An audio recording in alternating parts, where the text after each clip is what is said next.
بيكم في كلام إلهام.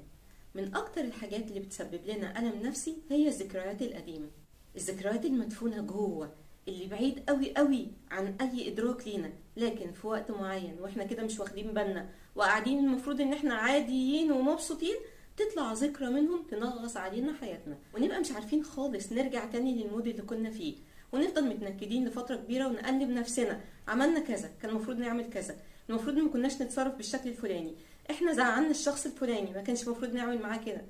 افكار كتير تفضل دايره جوه دماغنا كده ومسببه لنا الم شديد جدا، ويمكن بقى الليله دي تكون ليله سوداء وما نعرفش ننام اساسا، يعني من كتر تأنيب نفسنا على حاجه حصلت من ملايين السنين الضوئيه عدت. يعني الحقيقه ما نلومش نفسنا قوي لان ده شعور طبيعي، بس عايزه اقول ان جزء كبير من اللي بيحصل ده السبب فيه احنا اللي بنحط نفسنا في الحاله دي.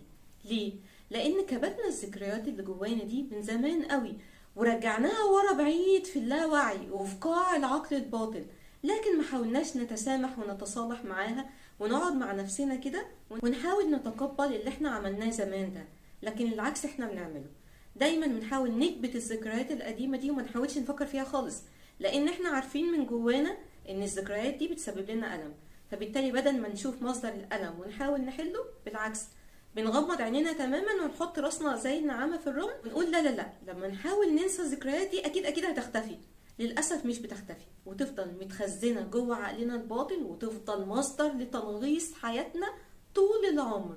كلنا على مدار حياتنا اكيد عملنا غلطات، وكلنا اكيد مرينا بمواقف سواء محرجه او مؤلمه وما عرفناش ساعتها نتصرف فيها او تصرفنا بشكل خاطئ. دي طبيعه الانسان ان هو يغلط ويحاول يتعلم من غلطه ويحاول يصلحه في المستقبل. لكن للأسف الشديد احنا بنقسى على نفسنا قوي، ودايما نلوم نفسنا على حاجات يمكن خلاص دلوقتي مبقاش ليها وجود، ويمكن احنا نضجنا كتير وطريقتنا في حل المواضيع او طريقتنا في التعامل مع الناس اتغيرت تماما، لكن في نفس الوقت مش عارفين نموف اون، مش عارفين نعيش في حياتنا، ودايما منغصة علينا الذكريات اللي حصلت دي زمان. عارفين الحكاية دي شبه ايه؟ شبه بالظبط كده الدرج اللي عندكم في المطبخ اللي كل حاجة تجيبوها ترموه جواها كده، وفي الاخر نيجي نفتح مش عارفين ندور على اي حاجة وشايفين الدنيا مكركبة كده، فنكتئب اكتر من المنظر ده. بنعمل ايه؟ نقوم جايين قافلينه وماشيين ولا نحاول نرتبه ولا اي حاجة. ده بالظبط اللي بيحصل في عقلنا الباطن لما نقعد نحشر فيه كده كمية ذكريات مؤلمة شديدة جدا وما نحاولش ان احنا نحل الموضوع ده من جذوره. لكن لو فتحنا الدرج ده بالراحة وحطينا كل حاجة في مكانها ورتبناها، لما نيجي نبص عليها بعد كده نحس بالراحة، لان احنا خلاص حطينا كل حاجة في مكانها، فبالتالي المنظر بقى لطيف. هو ده بالظبط المطلوب مننا نعمله مع ذكرياتنا المؤلمة. ما نحشرش كل حاجة ونقفل الدرج كده وكأننا مش شايفين، لا، نجيب الذكريات المؤلمة دي ونطلعها من عقلنا الباطن واحدة واحدة ونبتدي نفردها ونشوف ايه هو الموقف اللي مضايقنا ومنغص علينا حياتنا ده، اللي حصل من ملايين سنة ضوئية على فكرة، يعني مش من دلوقتي ولا من 5 سنين، لا ده من زمان قوي. ونشوف ايه اللي حصل في الموقف ده واحنا كان تصرفنا عامل ازاي او شعورنا ساعتها عامل ازاي، ونبتدي نقول لنفسنا ان ده حصل طبيعي ساعتها عن قلة خبرة، عن عدم ادراك للمسؤولية ساعتها، عن عدم حسن تصرف، وكل ده كان طبيعي في الوقت بتاعه. دلوقتي مش معقول ان انا بعد ما وصلت للمرحلة العمرية دي او الخبرات دي ان انا الوم نفسي على حاجة حصلت في وقت انا ما كانش عندي كل ده. مجرد ادراكي ان ده كان حاجة حصلت في الماضي وان حصلت لظروف معينة وان الظروف دلوقتي دي مش موجودة او اتنفت تماما او اتغيرت، هيخليني احس بشوية راحة شوية، مش هقول كتير لان دي لسه بداية الحل، وابتدي اسامح نفسي على اللي حصل ده واقول لنفسي ان اخطاء الماضي مش بالضرورة ان هي لازم تنغص عليا حياتي دلوقتي. احنا ممكن نبص لها على انها درس حصل في الماضي هستفيد منه في الحاضر وفي المستقبل. ما كررش نفس الغلطة، ما تصرفش مع الناس بنفس الاسلوب، ما قابلش الناس بنفس العقلية اللي انا كنت بتصرف بيها زمان. لما ادرك كل اللي حصل ده وابتدي اغيره، هي دي بداية الحل وهي دي اللي هتوصلي للحل النهائي، ان الذكرى المؤلمة دي ما بقتش مؤلمة خلاص، بقت مجرد درس من دروس الماضي، هطبقها واحطها في الدرج بالراحة كده واروح على الذكرى المؤلمة اللي بعدها واجيبها وافردها واعمل معاها نفس الحكاية، حتى لو كان الغلط بشع فهو خلاص حصل، ما اقدرش اغيره دلوقتي، مش هقدر اركب آلة الزمن وارجع لورا واغير اللي انا عملته، حصل وخلصنا.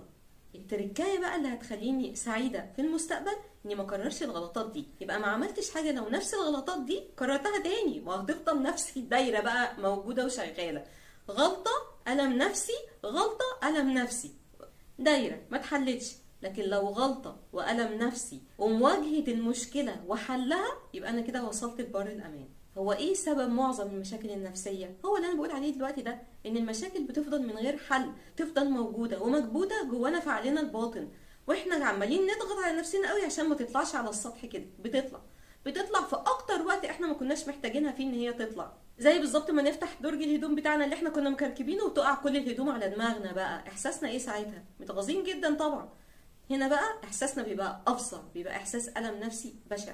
لكن لو رتبناها وابتدينا نشوف ايه هي المشكله زمان، وايه هو تصرفنا برضو زمان، وازاي دلوقتي هنتلافى الموضوع ده في المستقبل، يبقى احنا كده وصلنا لمعظم الحل.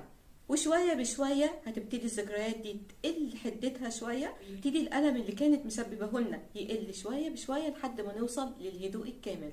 تصالحوا مع نفسكم يا جماعه، وقولوا لنفسكم دايما ان المشكلات دي كانت هي السبيل ان احنا نوصل دلوقتي للنضوج العقلي والنفسي اللي احنا وصلنا له دلوقتي، ومن غيرها ما كناش هنوصل ابدا للحاله دي. يبقى دي اهي حاجه كويسه مش حاجه وحشه. اتصالحوا مع نفسكم وتصالحوا مع الناس اللي سببت لكم الالم النفسي ده في الماضي، لان لو شلنا الكره والحقد عليهم ده لحد دلوقتي وكمان في المستقبل، احنا بنخسر حياتنا. هم ممكن يكونوا عايشين ومش حاسين بالالم ده خالص ونسيونا تماما تقريبا يعني، لكن احنا اللي فاضل الالم ده صاحي في حياتنا، وذكريات الطفوله اللي كانت موجوده ومنغصه علينا حياتنا دي لسه واحنا كبار وحلوين كده بتنغص علينا برضه. في ناس لحد دلوقتي لسه فاكره تصرف معين من مدرس معين كان في تانية ابتدائي، وبيسترجعوا الذكريات دي جوه عقلهم وبيحسوا بالالم اكتر واكتر. لا، مش عايزين نحس ابدا بالاحساس ده. نحاول نرجع بقى وندور كده في عقلنا الباطن ونطلع الذكريات دي ونحلها ونرتبها ونحطها تاني زي ما انا قلت دلوقتي. واتمنى ان انا كنت فدتكم، واي حاجه قلتها دلوقتي ساعدت ولو حد فيكم بس ان هو يوصل للراحه والسلام النفسي والتسامح مع النفس ومسامحه النفس، لان ده اللي هيخلينا نعرف نكمل في المستقبل. واستنوني في الحلقه الجايه من كلام إلهام.